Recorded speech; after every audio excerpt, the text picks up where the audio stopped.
The brutal terror group, which has been on a bloody killing spree as it moves towards Baghdad, may soon take direct aim at the United States, and it may use American jihadists to carry out its threats. Brian Todd has been looking into this part of the story. Brian, it's pretty chilling stuff. What are you learning? It is, Wolf. Tonight, new information from a U.S. intelligence official who says Americans may have joined the terrorist group ISIS that's now targeting Baghdad. We know Americans have already joined other jihadist groups in Syria, and we've now identified the American who made a terrorist recruiting video there. The video looks like a movie trailer. It says, "Coming soon," shows an American flag burning and a passport burning. One billboard reads, "The story of an American muhajir in Sham," which is Syria. The militant's blurred image appears. Then you hear him talking about haq, which means divine obligation. It is haq on you to protect your brothers and oppress. It is haq on you to fight. A U.S. intelligence official tells CNN the man with the blurred face is Moner Mohammed Abu Salah, a 22-year-old jihadist from Vero Beach, Florida, who blew himself up in a truck bomb attack in Syria last month. 36 were killed. The point the group is trying to make is that despite that the United States is leading the war on terror, we welcome Americans, we have Americans, we actually would rather Americans because they are the best poster boys for propaganda. According to our source in U.S. intelligence, it stands to reason that some Americans who've joined the broader fight in Syria have linked up with ISIS, the brutal terrorist group now targeting Baghdad. The official could not say whether those fighters are in Iraq right now or in Syria. U.S. lawmakers and analysts warn the next 9/11-style attacks could come from Iraq or Syria. Militants with American passports could have an easier path to attacking America's homeland, and ISIS might soon have the motivation to do that. Direct U.S. engagement against ISIS does raise this question about whether they will turn to the U.S. and attempt to attack the homeland, certainly more than they have today. And the shadowy, vicious leader of ISIS may have already warned about that. Colonel Ken King was the U.S. commander at Camp Bucca in Iraq when U.S. forces released Abu Bakr al-Baghdadi in 2009. He looked over to us, and as he left, he said, "See you guys in New York." Today, I believe that there is some merit in his words, in the fact that he has a significant force, he has a significant amount of money after going through Mosul and Tikrit, and he has gained some momentum in his movement south. Another ominous piece of intelligence, a spokesman for the FBI's field office in Minneapolis tells CNN the FBI is now looking into reports that young men of Somali descent have left the Minneapolis area and joined up with jihadists in Syria. That official could not say whether those young men joined up with ISIS, but he did voice concern over the fact that they have American passports. Wolf. What are you hearing from U.S. officials, other experts, about a potential timing for any kind of ISIS attack at U.S. interests? Well, among the officials and analysts you speak to, they say it's probably not going to happen tomorrow, but they do worry that ISIS may target American embassies in the region. Turkey is a particular worry, Wolf, because much of the flow of ISIS fighters comes through Turkey, and experts say they could easily hit an American installation there. Brian Todd with that ominous report. Thanks, Brian. We're about to show you some disturbing images, tormenting of prisoners, mass executions, all captured on video. ISIS terrorists are sowing deep fear right now. They're stirring up sectarian hatred with these cold-blooded killings. Let's get a closer look. Our senior international correspondent, Arwa Damon, she's in northern Iraq in the city of Erbil. She's joining us live right now. These are horrific video pictures we're seeing, Arwa. What's the latest? That's right, Wolf, and we do have to warn our viewers that they are going to be very difficult to watch, but this is just one example of ISIS's brutality. Two of the captives have Iraqi border guard patches on their sleeves. The bearded man demands his prisoners repeat, Islamic State here to stay. The first two comply, fear on their faces. The third struggles to formulate the words. Moments later, this. He appears to be dehydrated, barely reacting to what's happening. In the next video, he is dead, his jaw blown off.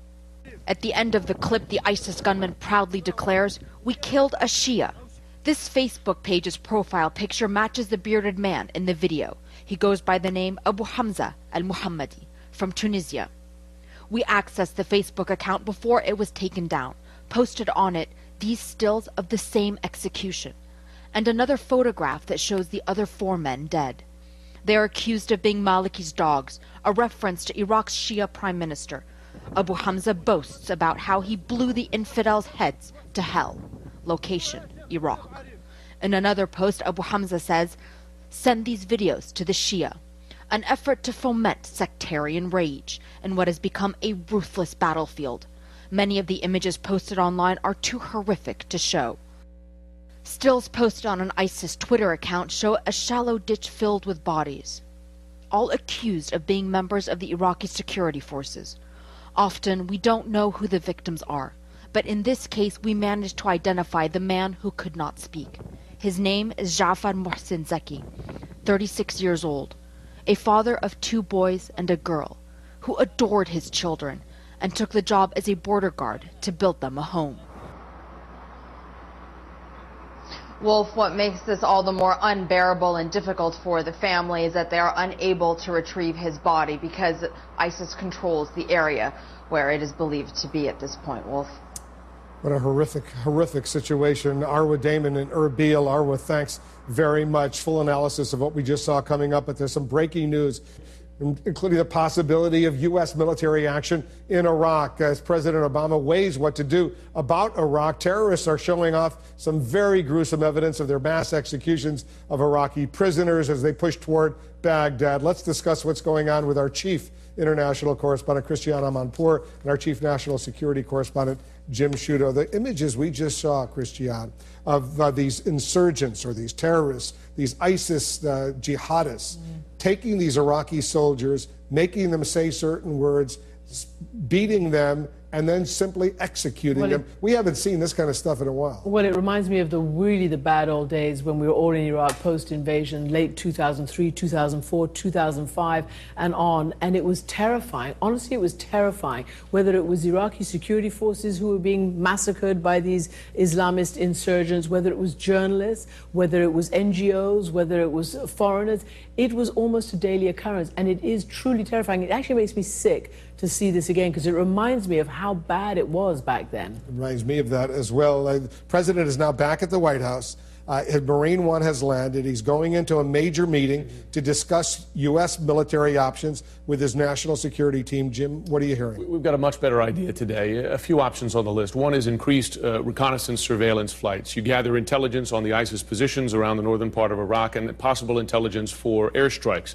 Second, the possibility of manned or unmanned airstrikes. U.S. airstrikes. U.S. airstrikes to aid the Iraqi military. Also learned more details today about another option, speaking to a senior military official a short time ago, putting more U.S. advisors, military advisors on the ground in Iraq. There are already about 200 inside the U.S. Embassy compound in Baghdad. So don't picture advisors out in the field with combat units where they would really constitute boots on the ground, which is something the administration has ruled out. More in the background, in that embassy compound, which is essentially a fortress, but helping guide the Iraqi military response to this going forward. But again, officials will always emphasize that any strategy has to have a political component. It has to involve political compromise by the Shiite government. And then the other bigger point is that these are, in effect, short and medium-term solutions. This is rapidly becoming a regional Sunni-Shia conflict that needs a regional strategy. And regarding the political solution, yes, that's what the administration says. I just spoke to the Iraqi ambassador to Washington, and he said, look, fine, but we don't have time to talk about that now. So they seem not to be working in tandem on this issue. And what they're saying is, we want immediate help. We've got to stop them from taking Baghdad. And he also said, look, this is not just our problem, it's the global problem. You had one Osama bin Laden in Afghanistan. He said you could have thousands of them coming out of this. And if you look at the map, it is, again, terrifying that we now have a rump, al-Qaeda-like statelet spanning Iraq and Syria. That's the reality right now. It's a horrible reality indeed, Christiane. Jim, guys, thanks.